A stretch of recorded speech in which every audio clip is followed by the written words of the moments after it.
J'habite Balma depuis 20 ans. J'ai été consternée par l'urbanisation galopante mise en œuvre par l'équipe municipale précédente.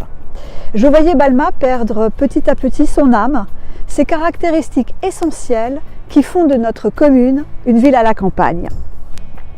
Et je me suis donc engagée auprès de Vincent Terrail-Noves en 2014 parce qu'il voulait réduire ce rythme d'urbanisation incontrôlé.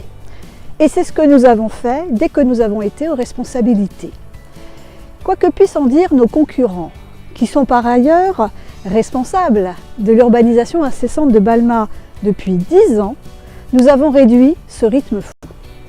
En effet, nous avons divisé par plus de 3 le nombre de permis de construire délivrés et nous avons revu à la baisse le nombre de constructions de logements que voulait nous imposer la métropole.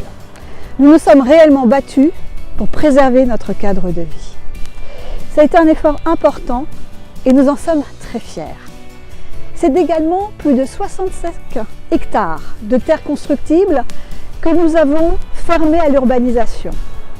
Nous avons ajouté plus de 8 hectares de nouvel espace boisé classé et enfin, nous avons sanctuarisé la vallée de l'Hers. Nous avons même engagé des démarches pour la faire classer Natura 2000.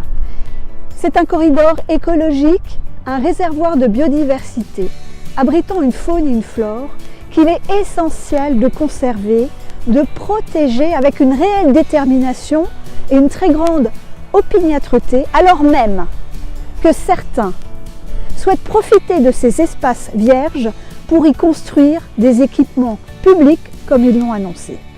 C'est en plus totalement contraire au défi écologique et climatique qui veut que nous préservions les îlots de fraîcheur.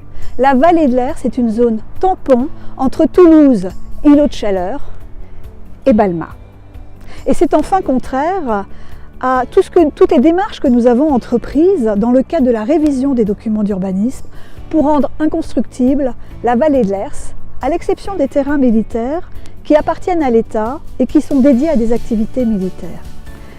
Alors pour nous, le prochain mandat, ce sera la poursuite de la maîtrise du rythme de l'urbanisation, la poursuite de la préservation des terres agricoles et enfin, un refus catégorique de toute construction de la vallée de l'Hers. Moi, ce sont ces raisons qui aujourd'hui me conduisent à m'engager à nouveau auprès de Vincent Terrail-Noves.